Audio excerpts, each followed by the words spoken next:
Teman-teman, baca firman Tuhan wajib setiap hari. Amin. Halo teman-teman, baca firman Tuhan wajib setiap hari. Amin. Salam, selamat pagi dan selamat berjumpa kembali di channel TPKK Japiter Tinambunan. Salam sehat buat kita semua. Tuhan memberkati. Firman Tuhan pada hari ini yaitu hari yang ke-166 tahun 2024 tanggal 14 Januari. Diambil dari kitab Bilangan pasal 14 ayat 18. Dengan perikop pasal tersebut, Musa mendoakan umat Israel. Sebagai nats daripada firman Tuhan hari ini, yaitu Tuhan itu berpanjangan sabar dan kasih setianya berlimpah-limpah. Ia mengampuni kesalahan dan pelanggaran, tetapi sekali-kali tidak membebaskan orang yang bersalah dari hukuman. Bahkan ia membalaskan kesalahan bapa kepada anak-anaknya, kepada keturunan yang ketiga dan keempat. Itulah firman Tuhan hari ini. Dan bagaimana dengan bacaan pagi? Nah, bacaan pagi diambil dari surat Paulus ke jemaat Filipi pasal yang ketiga ayat 1 sampai dengan yang keempat. Ya. Nah, di sini dikatakan adalah kebenaran yang sejati. Apa itu kebenaran yang sejati? Nanti kita lihat. Nah, kemudian bacaan malam diambil dari surat pribadi Rasul Paulus kepada Filemon, ya. Pasal yang pertama ayat 4 sampai dengan yang ke-7. Dengan perikop kasih dan iman Filemon. Sekarang kita masuk dalam perikop hari ini. Musa mendoakan Israel. Musa, kita sudah tahu, salah seorang tokoh yang dipilih oleh Allah untuk memimpin bangsa Israel keluar dari tanah Mesir untuk menuju tanah Kanaan yang dijanjikan oleh Tuhan. Dan kita tahu perjalanannya selama 40 tahun. Nah, selama dalam perjalanan tersebut banyak liku-liku yang dialami oleh bangsa itu bersama dengan pemimpinnya Musa. Dengan kesulitan-kesulitan yang dihadapi oleh bangsa Israel dan dengan adanya murka Allah karena perlakuan daripada bangsa Israel, ya, membuat patung emas, ya, untuk disembah. Nah, maka dengan perlakuan itu Allah murka kepada Israel. Bahkan sempat mengatakan semua akan dimusnahkan. Nah, cuman dengan adanya Musa sebagai perantara, Musa sangat bijak menyampaikan kepada Tuhan Allah. Ya. Musa mengatakan, seandainya kita musnahkan bangsa ini, apa kata orang Mesir nantinya? Dibawa bangsa itu ke gurun pasir dan di gunung untuk dimusnahkan. Akhirnya Tuhan merubah keputusannya. Kalau begitu, pilih mereka yang bersalah dan yang tidak menyembah aku. Biarlah saudaranya sendiri membunuh saudaranya. Yang percaya kepada saya dan yang tidak percaya dimusnahkan. Akhirnya 3.000 orang pada waktu itu meninggal di gunung Sinai. Nah, dalam perikop inilah, dengan adanya murka Allah kepada bangsa Israel, sehingga Musa berdoa kepada Tuhan dan mendoakan bangsa Israel supaya tetap setia. Nah, sekarang mari kita lihat mengapa Musa mendoakan Israel. Ini yang menjadi pokok permasalahan yang perlu kita ulas dalam pagi ini. Musa mendoakan Israel sebagai tindakan kasih dan perhatian kepada umatnya. Nah, jadi itu karena kasih dan perhatian kepada umatnya, seperti yang diajarkan dalam Alkitab, ya, bagi para pemimpin rohani untuk mendoakan dan membimbing umat mereka. Nah, jadi diarahkan juga ini kepada semua pemimpin-pemimpin umat rohani, ya.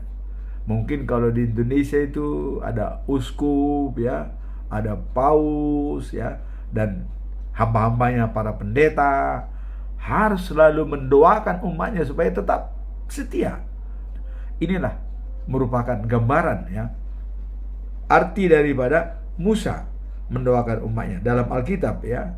Bagi para pemimpin wajib hukumnya untuk mendoakan para umat untuk tetap setia pada Tuhan.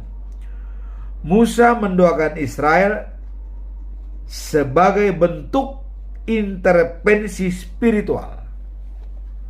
Jadi Musa mendoakan bangsa Israel itu merupakan intervensi spiritual, karena sudah melihat begitu murkanya Allah kepada bangsa Israel. Maka Musa mengambil inisiatif, harus diintervensi. Dia mendoakan, ya, dan mendukung, ya, kemudian mendampingi umat pilihan Tuhan dari segala ancaman dan kesulitan yang mereka hadapi. Nah, jadi untuk mendampingi dan mendukung dari segala ancaman yang hadapi, maka perlu mendoakan. Nah, dalam Keluaran 32, yaitu pasal yang ke-32, ya, dalam kitab Keluaran pasal 32 ayat 11 sampai 14. Lalu Musa mencoba melunakkan hati Tuhan. Melunakkan artinya biar Tuhan belas kasihan. Dengan berkata, mengapakah Tuhan murkamu bangkit terhadap umatmu yang telah kau bawa keluar dari tanah Mesir dengan kekuatan yang besar dan dengan tangan-tangan yang kuat.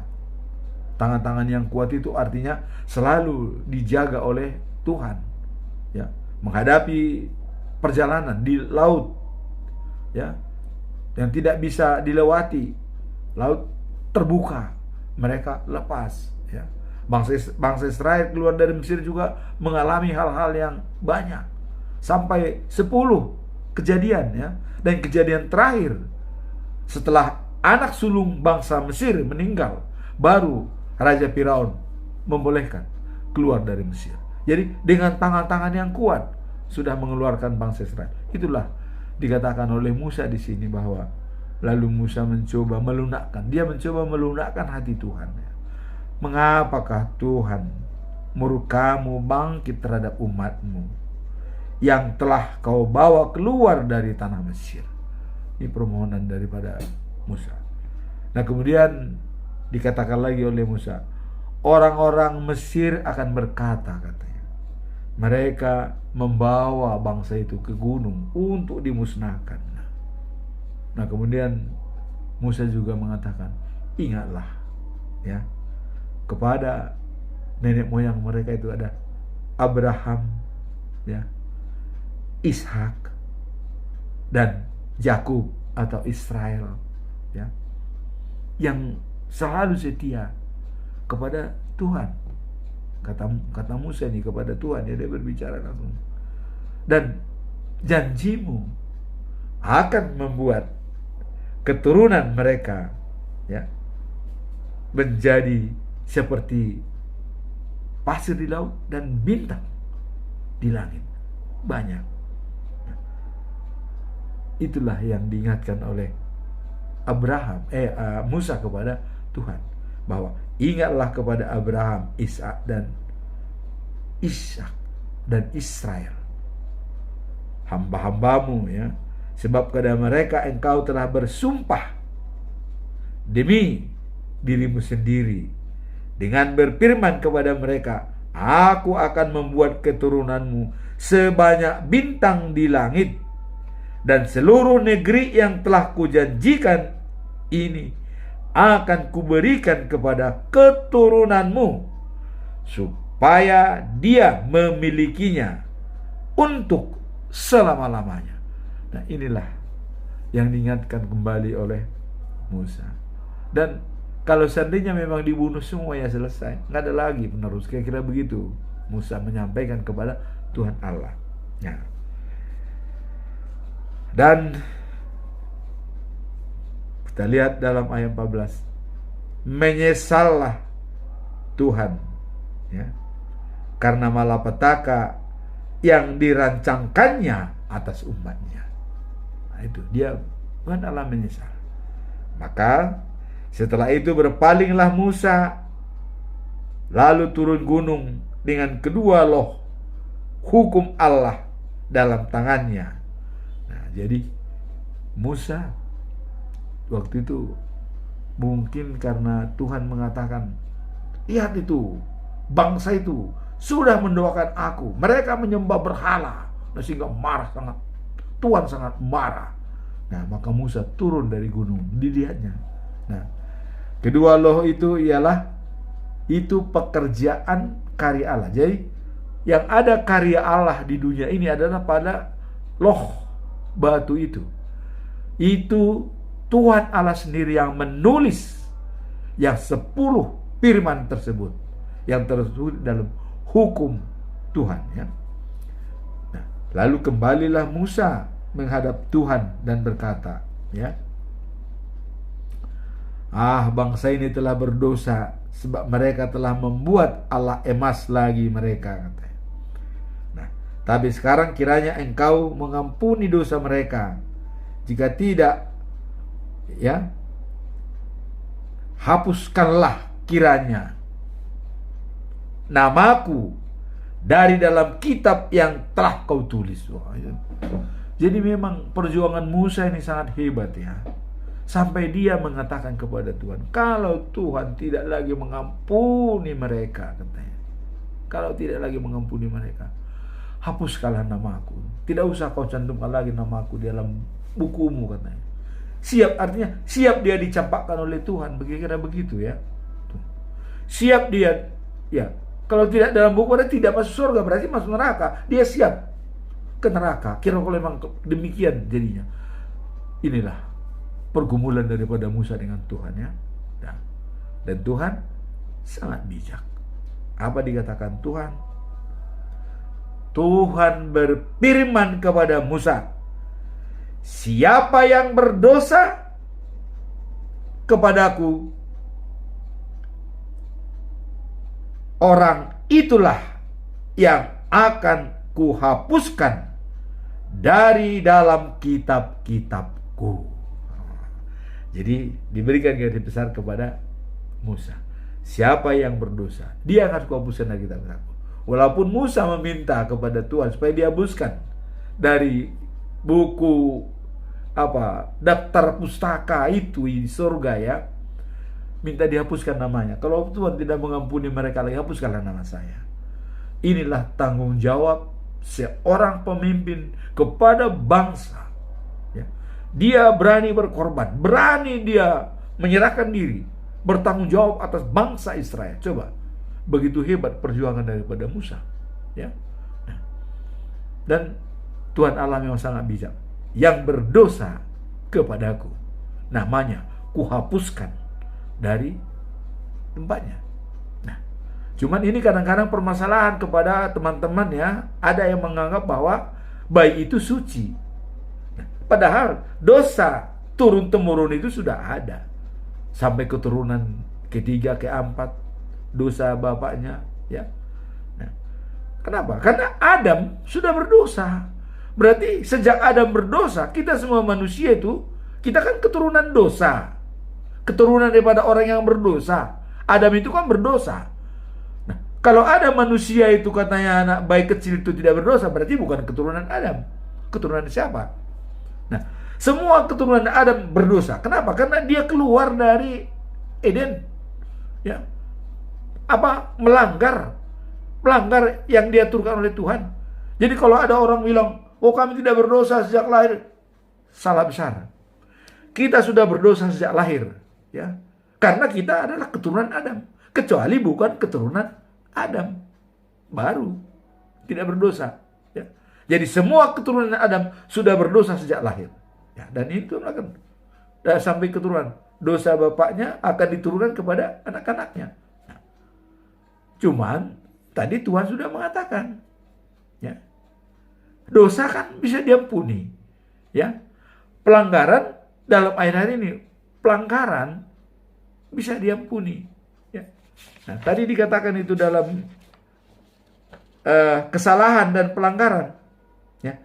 Jadi kesalahan dan pelanggaran masih bisa diampuni oleh Tuhan. Jadi pelanggaran yang dibuat oleh Adam dan menimbulkan itu menjadi dosa turun-temurun kepada kita, itu bisa dihapuskan oleh Tuhan. Dan tadi sudah digarisbawahi, yang berdosa akan saya keluarkan dari buku catatan saya, kata Tuhan. Nah, yang berdosa. Jadi makanya dalam Kristen wajib dibaptis, dilahirkan kembali. Nah, makanya Yesus mengatakan kalau semua orang yang mau mengikut harus dilahirkan kembali. Lahir kedua kali. Apa lahir kembali itu? Dibaptis atas nama Tuhan Allah, Yesus Kristus dan Roh Kudus. Itu yang namanya lahir kembali. Nah, jadi di sini tadi Allah mengatakan ya bahwa yang berdosa yang kuhapuskan namanya dari buku catatan saya, kata Tuhan. Nah, terus tapi sekarang pergilah sekarang. Pesan daripada Allah ya. Tadi sudah dikatakan yang berdosa yang kuhapuskan dari buku catatanku. Nah, jadi kalau ada manusia lahir tanpa lahir kedua kali, dia berdosa. Bukan suci. Bukan suci, berdosa. Nah, kalau dia mati, ya, belum mengerti apa itu dosa, itu hak prerogatif Tuhan. Anak kecil itu misalnya, bayi, mati, dia kan belum tahu kalau dia berdosa. Itu hak prerogatif Tuhan. Mau dimasukkan penjara atau tidak. Di langit keberapa itu nanti ditempatkan. Nah, jadi itu hak prerogatif daripada Tuhan. Tapi yang jelas, sejak lahir kita sudah berdosa. Maka wajib pakai orang tua membawa anaknya segera mungkin dibaptis. Ya. Nah, kalau dulu bangsa Israel 8 hari udah disunat. Yesus 8 hari disunat. Paulus juga 8 hari karena sudah disunat. Itu dianggap penghapusan dosa apa tidak, tapi itu tanda bahwa sunat itu ditanda bahwa dia umat Allah, karena perintah Allah waktu Abraham memerintahkan supaya anaknya disunat sebagai perjanjian dengan saya. Itu perjanjian dengan Tuhan. Sunat itu memang perjanjian dengan Allah. Artinya dia dianggap sudah anak Allah. Jadi kalau ada yang belum disunat juga itu belum berarti. Kira-kira begitu. Nah, jadi di sini adalah dikatakan bahwa yang berdosa kuhapuskan. Nah, kemudian tadi pelanggaran dan kesalahan masih bisa diampuni. Nah, itu ayat hari ini tadi dikatakan ya, masih bisa diampuni. Jadi semua bisa diampuni.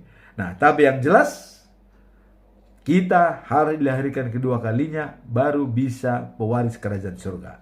Maka yang dibaptis akan mendapatkan hak warisan kerajaan surga. Yang tidak dibaptis ya tidak ada punya kerajaan. Dari mana masuknya? Ya, dari mana masuknya? Karena tadi kebenaran sejati nanti kita lihat, akulah jalan dan hidup. Tanpa melalui aku tidak ada yang sampai kepada Bapa, kata Yesus ya. Nah, jadi sekarang kita lihat Allah memerintahkan kepada Musa, tetapi pergilah sekarang, tuntunlah bangsa itu ke tempat yang telah kusebutkan kepadamu. Akan berjalan ya malaikatku di depanmu. Tetapi pada hari pembebasan itu aku akan tetap ya membalaskan dosa mereka kepada mereka. Nah, jadi tuntunlah bangsa itu. Tapi pada hari pembalasan aku tetap. Artinya siapa yang berbuat salah dia tetap dihukum oleh Tuhan. Nah, cuman gambaran tadi saya ingatkan kembali bahwa orang lahir sejak bayi itu sudah berdosa. Soal dia masuk surga apa tidak itu hak prerogatif daripada Tuhan. Karena seseorang dia tidak tahu dia berdosa, ya mungkin itu ada pertimbangan bagi Tuhan. Anak kecil kan tidak tahu. Tapi anak kecil itu lahir jenius. Tuhan bisa saja menggerakkan dia waktu dia lahir dia sudah kenal Tuhan. Karena itu bahwa menang daripada Tuhan. Ya, karena sejak kandungan Tuhan sudah menentukan semuanya. Ya baik kuping, apa segala macam, kepala, otaknya sudah ditentukan. Bahkan bisa hidup dalam kandungan, yang bernapas, ya, padahal itu tertutup dalam perut, tapi bisa hidup. Itulah hak dan kuasa daripada Tuhan. Nah, demikianlah akhirnya dari lembu sebagai Allah mereka, ya, dibuat oleh Harun. Nah, kemudian apa lanjutan daripada perikop ini? Itu tadi kita melihat tadi latar belakang mengapa Musa mendoakan bangsa Israel. Tadi kita lihat dengan adanya murka Allah dan kejadian-kejadian yang dialami oleh bangsa Israel yang membuat lembu emas untuk menyembah berhala sehingga Allah murka. Nah, apa lanjutan daripada perikop yang tadi bahwa Musa mendoakan bangsa Israel? Nah, Tuhan berkata kepada Musa, berapa lama lagi orang-orang ini melawan aku? Tuh. Sampai kapan mereka tidak percaya? Ya. Kalaupun sudah banyak keajaiban-keajaiban yang kubuat. Jadi berapa lama lagi? Ditanya oleh Tuhan kepada Musa. Berapa lagi? Ya. Nah. Musa berkata pada Tuhan, ya Tuhan, nanti orang Mesir mendengar hal itu. Padahal dengan kuasa-Mu Engkau telah membawa kami keluar dari Mesir itu. Nah, karena tadi Tuhan mengatakan, berapa lama lagi tidak percaya kepadaku? Dan akan membinasakan mereka dengan penyakit. Tuh. Jadi ada lagi tadi, artinya berapa lama lagi mereka? Kok kenapa tidak percaya? Kenapa begitu? Akan kubinasakan dengan penyakit, katanya. Jadi Tuhan membuat lagi ancaman dengan penyakit kepada mereka. Nah, maka Musa menjawab, ya Tuhan, nanti orang Mesir mendengarnya hal itu, padahal dengan kuasa-Mu Engkau telah membawa kami keluar dari Mesir itu. Jadi dia kembalikan lagi. Kalau dibikin nanti penyakit kan bisa mati semua. Semua kena penyakit ya repot. Kalau tidak karena percaya, hanya karena tidak percaya. Jadi Musa masih artinya mencobalah meminta hibah Tuhan ya. Dan dia hanya menyampaikan kita sudah capek-capek berangkat dari Mesir. Tapi kalau gini, semua nanti kena penyakit, mati semua. Waduh, kalau hanya saya, Musa yang hidup, yang lain mati, ya repot juga. Kira-kira begitu ya pandangan Musa. Nah, orang Mesir telah mendengar bahwa kami telah berjumpa dengan Tuhan. Nah, jadi artinya Musa menyampaikan kepada Tuhan, orang Mesir sudah mendengar bahwa kami sudah berjumpa dengan Tuhan pada waktu siang hari dengan tiang awan. Melalui tiang awan kau tunjukkan dirimu kepada kami, katanya. Kemudian pada waktu malam hari dengan tiang api, katanya, kau berikan. Jadi artinya kalau kami sudah melihat Tuhan, nah mereka sudah mendengar itu. Oh, bangsa Israel sudah melihat Tuhan, berarti mereka akan kagum kepada kami. Kira-kira itu pernyataan daripada Musa kepada Tuhan, ya. Nah, maka Musa mengatakan, jika engkau membunuh seluruh umatmu ini, maka bangsa-bangsa lain yang pernah mendengar tentang kemaksuranmu atau kebaikanmu akan mengatakan, ya, bahwa engkau membunuh umatmu di padang gurun karena engkau tidak mampu membawa mereka ke negeri yang telah dijanjikan. Ini sudah pernyataan yang sangat kencang juga. Jadi artinya mereka, ya, kalau kianina engkau, katanya, kalau kau Tuhan membunuh seluruh umatmu ini, katanya, maka bangsa-bangsa lain yang pernah mendengar tentang kemaksuran, kehebatan Tuhan waktu bertemu dengan mereka itu akan sirna, kira-kira begitu, ya. Nah, artinya bahwa ternyata tidak mampu membawa umat itu menuju tanah Kanaan yang dijanjikan. Jadi ada semacam underestimate dari orang lain, kira-kira begitu menurut Musa, ya, kepada Tuhan. Nanti mereka merendahkan kita. Tidak mampu membawa bangsa itu, sehingga dibunuh semua di padang gurun, katanya. Nah, sehingga Musa memohon. Nah, inilah doanya Musa, ya. Dikatakan, Tuhan, saya mohon, tunjukkanlah kekuasaanmu kepada kami dan laksanakanlah apa yang telah sudah kau janjikan. Engkau telah berkata.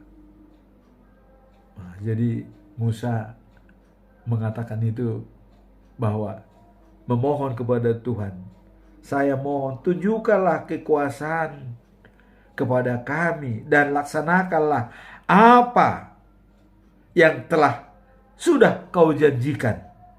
Apa dijanjikan itu? Nah, engkau telah berkata, kata Musa nih, engkau telah berkata. Itulah firman hari ini, ya. Dikatakan, aku Tuhan tidak cepat marah. Aku menunjukkan kasihku dan kesetiaanku dengan berlimpah-limpah. Nah, kesetiaanku dengan berlimpah-limpah. Kemudian, aku mengampuni orang yang berdosa dan yang melawan aku. Nah, tapi biarpun begitu, kesalahan orang tua akan kubalaskan kepada anak-anak dan cucu-cucunya sampai keturunan yang ketiga dan yang keempat. Jadi artinya dia tetap, kesalahan orang tua akan kubalaskan. Nah, kepada orang yang mana? Yang tidak turut perintah Tuhan. Ya. Artinya kalau kita hanya hidup begitu saja tanpa mendengar firman Tuhan, biasa-biasa saja, tanpa mempercayai Tuhan, itu kesalahan itu dilimpahkan kepada kita.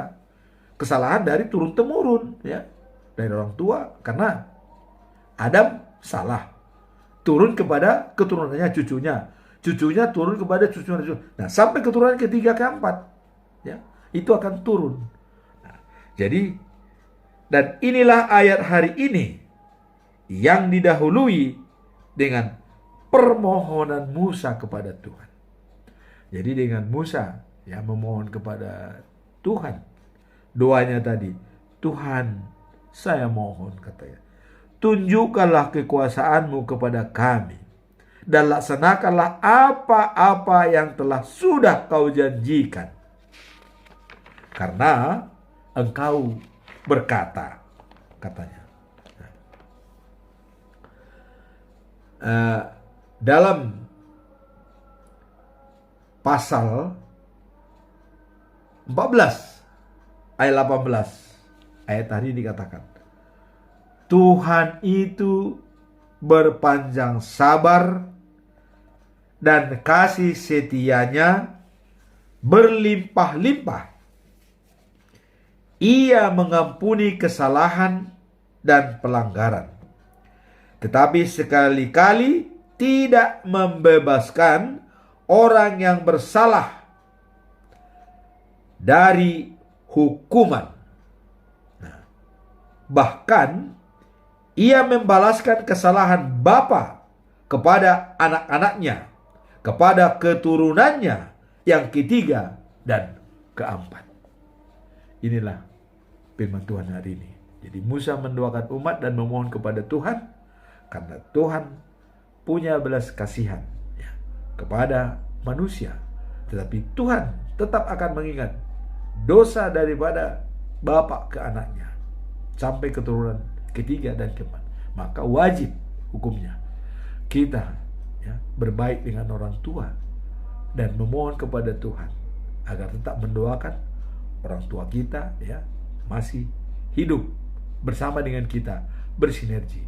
Dan kalau ada memang orang tua yang sudah melakukan dosa ya, tanpa kita mengerti dahulu, saatnya kita minta ampun kepada Tuhan. Itulah solusinya. Nah, kemudian bacaan pagi ya. Kita lihat di sini bacaan pagi adalah Filipi pasal 3 ayat 1 sampai dengan 4. Kebenaran yang sejati. Wah, ini surat daripada Paulus ya kepada jemaat di Filipi. Apa kebenaran yang sejati? Ya, kita lihat. Kebenaran sejati terletak pada Yesus Kristus sebagai jalan, ya, kebenaran dan hidup. Itulah kebenaran sejati. Sebagai jalan, kebenaran dan hidup. Yohanes pasal 14 ayat 6. Yesus adalah sumber segala-galanya dan jalan satu-satunya menuju keselamatan. Kemudian kebenaran sejati itu dilengkapi dalam firman Tuhan. Jadi Yesus kebenaran sejati, dan untuk melengkapinya adalah mengenai firman Tuhan, membenarkan bahwa Yesus adalah juru selamat. Firman Tuhan membenarkan. Nah, dia sudah dinubuatkan dalam buku Mazmur dan Yesaya, ya, sudah dinubuatkan. Ya. Beberapa tahun yang lalu, ratusan tahun sudah dinubuatkan bahwa juru selamat akan datang. Bahkan Tuhan sudah mengatakan kepada dari keturunanmu lah akan datang pemimpin dunia, ya, yang raja dari segala raja. Itulah Yesus Kristus. Nah, dalam perikop ini kebenaran yang sejati surat Paulus kepada jemaat Filipi. Jadi ini yang sebelumnya ya telah mengutus Timotius dan Epaphroditus, ya, dua orang.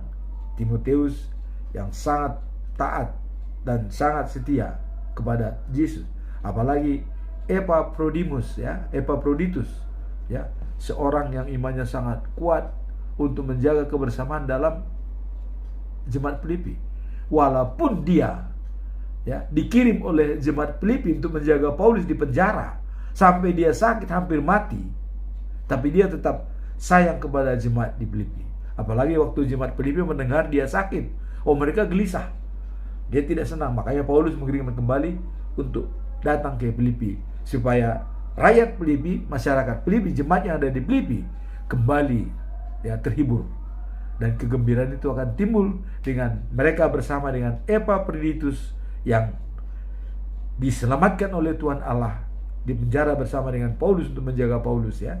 Dia bisa, dan Paulus pun sangat bergembira ya dengan diselamatkannya Epaphroditus yang sakit parah hampir mati, kata Paulus, ya. Nah, sekarang ini surat Paulus untuk meyakinkan jemaat di Filipi. Nah, Filipi mengatakan bahwa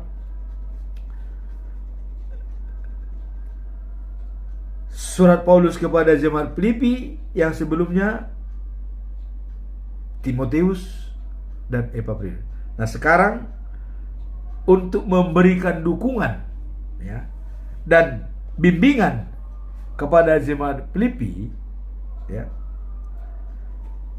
maka Paulus mengatakan agar tetap setia pada Yesus Kristus dan tidak terpengaruh pada ajaran-ajaran sesat.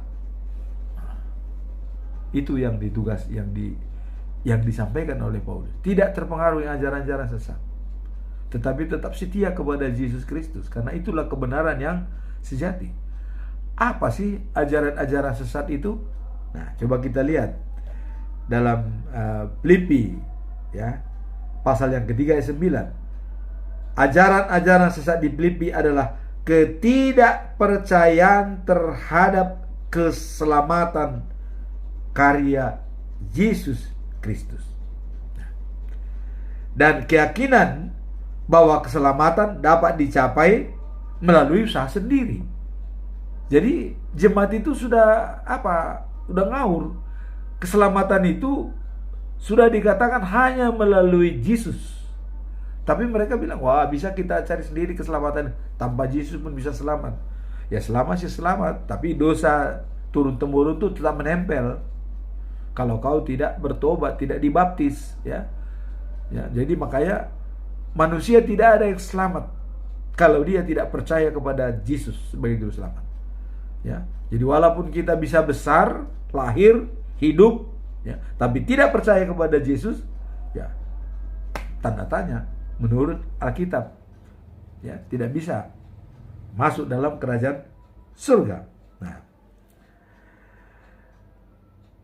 Nah, dan keyakinan bahwa keselamatan dapat dicapai sendiri. Nah, ini ajaran sesat, ya.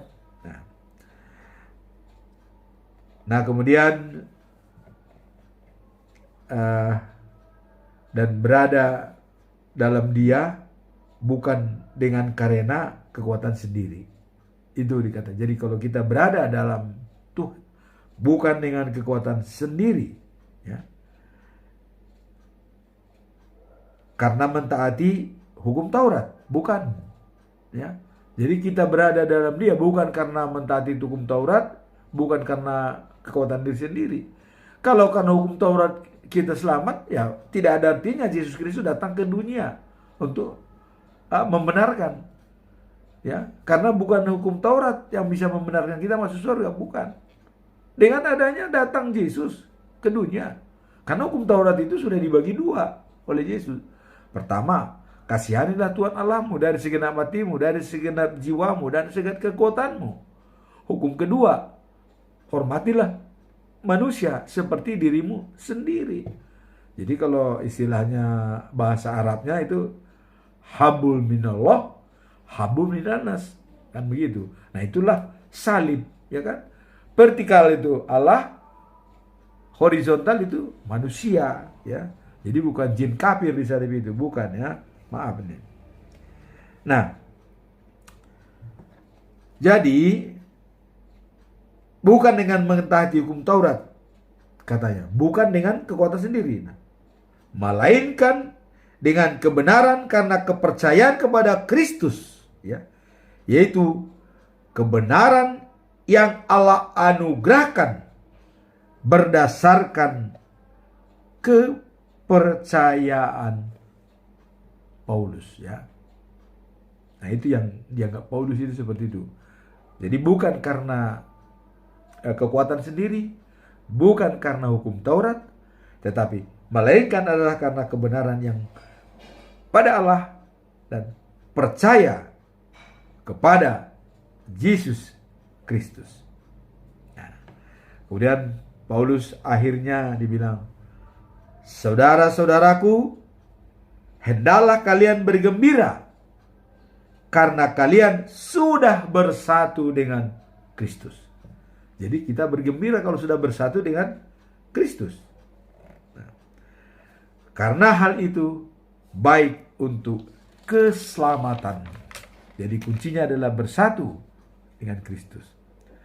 Nah, kemudian dipesankan adalah supaya berhati-hatilah tentang orang-orang yang melakukan hal-hal yang jahat. Berhati-hati. Orang yang melakukan yang jahat itu bisa disebut sebagai anjing, ya. Mungkin penjilat, ya. Hati-hati kepada orang yang jahat, ya.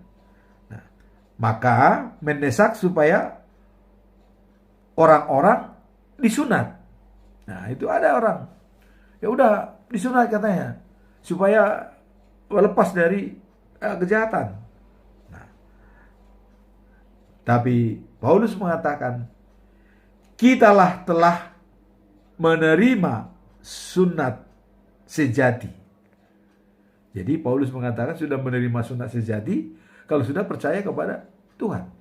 Karena ajaran sesat itu mengatakan harus sunat supaya bisa lepas dari hukuman. Dikatakan Paulus bukan. Itu ajaran-ajaran yang sesat katanya, ya. Sesat. Enggak, kalau tidak sunat itu tidak berhasil. Nah, yang sudah disunat itu kata Paulus adalah kitalah. Yang sudah percaya kepada Yesus itulah sunat sejati. Jadi kalau belum percaya kepada Yesus, belum dia mendapatkan sunat. Walaupun disunat secara lahiriah. Nah, kemudian dikatakan Paulus, secara lahiriah saya 8 hari sudah disunat, ya. Sudah disunat saya 8 hari karena itu peraturan di Yahudi yang diaturkan oleh Abraham. Ya, waktu Ishak lahir harus disunat supaya itu perjanjian dengan Tuhan. Nah, tapi sekarang katanya bukan itu yang menentukan kita bisa menjadi pengikut Kristus, ya. Nah, karena kenapa? Saya pernah katakan, sunat itu bisa membuat diskriminasi, ya. Bisa diskriminasi. Kenapa? Ada contoh. Di Israel. Ini di Yahudi ini, ya. Ada orang meninggal di pinggir jalan. Nah, terus dilihat oleh bangsa Israel, dicek. Yang dicek apa? Ya, titiknya. Disunat apa tidak? Tuh. Kalau disunat, dikubur secara agama dengan baik. Kalau tidak disunat, dilempar kepada burung mati. Wah, ini yang tidak senang Tuhan Yesus itu. Nah, itu jangan. Maka diskriminasi dihilangkan. Maka tidak ada istilah lahiriah, sunat atau tidak sunat, bukan menjadi masalah. Tetapi sunat yang sejati adalah percaya kepada Yesus Kristus. Itu sunat yang sejati, ya. Nah, di sini dikatakan, sebenarnya saya sendiri sudah, ya, menjalani lebih dahulu. Waktu saya umur 8 hari sudah disunat, kata Paulusnya. Jadi sudah menjalani lebih dulu katanya. Namun, ya, tuh, kelakuan kita, kepercayaan kita pada Tuhan Yesus Kristus tidak terganggu dengan upacara-upacara seremonial, ya, atau hanya, ya, mementingkan diri sendiri. Upacara-upacara seremonial itu yaitu sunat, ya. Nih, kalau nggak disunat tuh, waduh, nggak bisa diterima oleh Allah. Jadi Paulus mengatakan, saya lebih dulu disunat. Tapi selama saya tidak ikut Yesus, tidak bisa hidup katanya. Tidak bisa dapat keselamatan. Nah, itulah perikop yang kita lihat tadi, kebenaran sejati yang dikatakan oleh Tuhan Yesus, ya. Paulus adalah ikut Yesus. Itulah kebenaran sejati. Nah, kemudian bacaan malam itu ada surat Paulus juga kepada Filemon, ya. Pasal yang pertama ayat 4 sampai dengan 7. Kasih dan iman Filemon. Nah, sekarang kita mau tanya, siapakah Filemon itu? Nah, Filemon adalah seorang rekan seiman yang disebutkan dalam surat Paulus kepada Filemon, ya, di Alkitab untuk menerima kembali, ya. Kalau suratnya pernah itu untuk diterima kembali Onesimus, ya. Onesimus ini merupakan pernah pegawai daripada Filemon, tapi mungkin dia mencuri uang, nah sehingga dia mungkin dimasukkan penjara gara-gara itu. Nah, di penjara dia bertemu dengan Paulus. Setelah di penjara, Paulus menasihati dia. Akhirnya dia bertobat. Nah, maka Paulus juga pernah mengirim surat ke Filemon, terimalah Onesimus itu sebagai anggota. Dia sudah melayani saya. Dia sudah baik-baik katanya. Itu karena si Filemon ini orang terkenal, ya, di Kolose, ya. Dia terkenal dan sangat dihormati oleh semua orang. Nah, maka surat Paulus, ya, kepada Filemon yang menunjukkan pentingnya sikap penuh kasih dan pengampunan dalam hubungan antara sesama serta tindakan konkret. Nah, ini surat Paulus kepada Filemon. Jadi ada tindakan konkret, perlu mengasihi sesama. Nah, ini memang karena Onesimus itu, ya, karena dibenci oleh Filemon dan diusir karena dia mungkin mencuri sesuatu, ya, atau uang apa-apa, sehingga dia dipenjarakan, ya.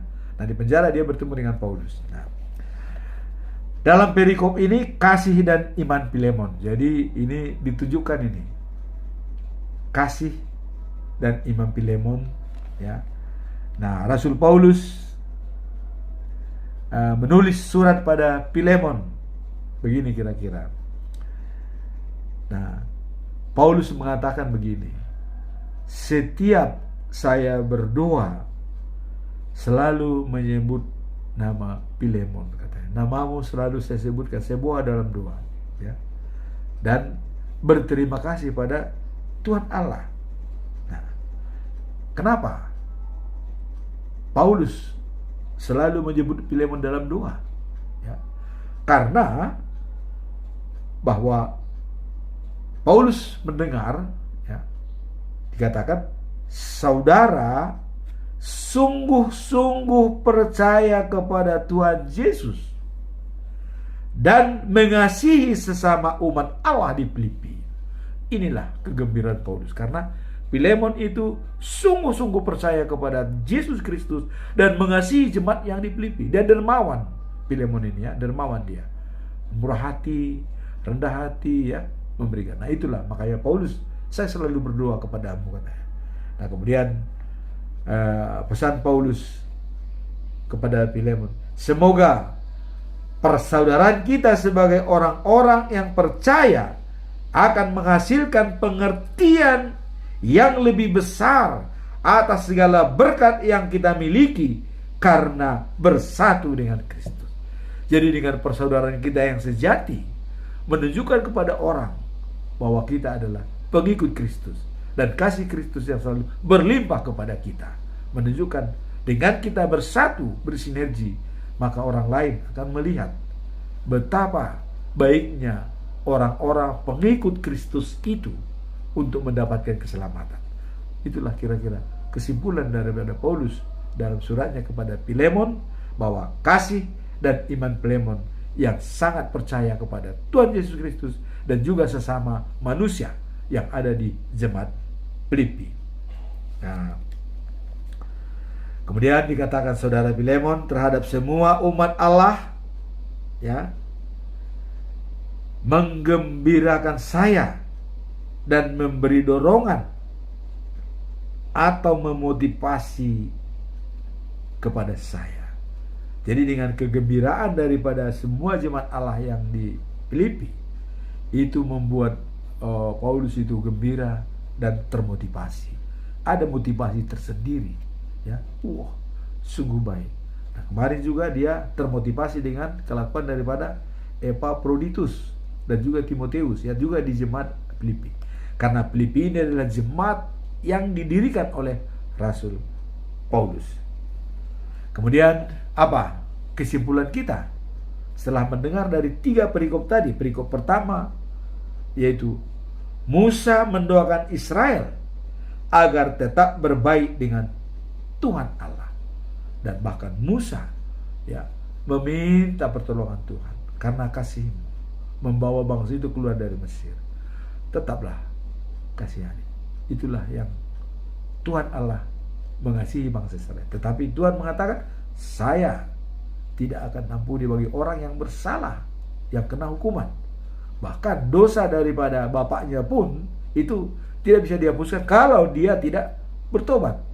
Nah, jadi jangan harap, ya, dia manusia itu tidak diingat itu dosa-dosa daripada ayah bapak, dosa keturunan. Karena Adam sudah berdosa. Nah, itu kira-kira maksud daripada Tuhan, supaya orang dianjurkan supaya dilahirkan kedua kali. Lahir pertama adalah berdosa, untuk dilahirkan kedua kali dibaptis atas nama Tuhan Allah dan Yesus Kristus dan juga Roh Kudus. Kemudian perikop kedua tadi adalah kebenaran yang sejati adalah Yesus Kristus, ya. Dan diharapkan Paulus agar jemaat di Filipi tetap bersatu dengan Kristus untuk bisa mendapatkan keselamatan yang kekal dan sejati. Kemudian perikop ketiga itu kasih dan iman Filemon. Filemon tetap percaya pada Tuhan Yesus, ya, dan sangat mengasihi jemaat yang ada di Filipi. Itulah kegembiraan daripada Paulus sehingga dia termotivasi dan memberikan dorongan bagi dia, karena yang diasuhnya berhasil memimpin jemaat. Semoga, ya, firman Tuhan ini juga menggerakkan kepada pemimpin-pemimpin jemaat kita untuk selalu mendoakan jemaatnya supaya tetap percaya kepada Yesus Kristus. Tingkatkan iman mereka, spiritual mereka. Dan demikian juga jemaat juga mendoakan pemimpin-pemimpin kita. Karena kita juga harus tunduk pada pimpinan dan mendoakan mereka supaya berhasil. Nah, sehingga dengan hubungan timbal balik antara pemimpin jemaat dengan jemaat itu sendiri dibuktikan dalam firman hari ini antara Musa dengan bangsa Israel dengan Tuhan. Dengan demikian lengkaplah pemahaman kita tentang firman Tuhan dan kebenaran firman Tuhan. Semoga firman Tuhan pada hari ini membuat kita semakin termotivasi dalam hal menjalankan kehidupan kita. Percaya kepada Yesus Kristus adalah merupakan penyelamatan yang kekal dan abadi menuju the news of Jerusalem, life after life. Amin. Tuhan memberkati.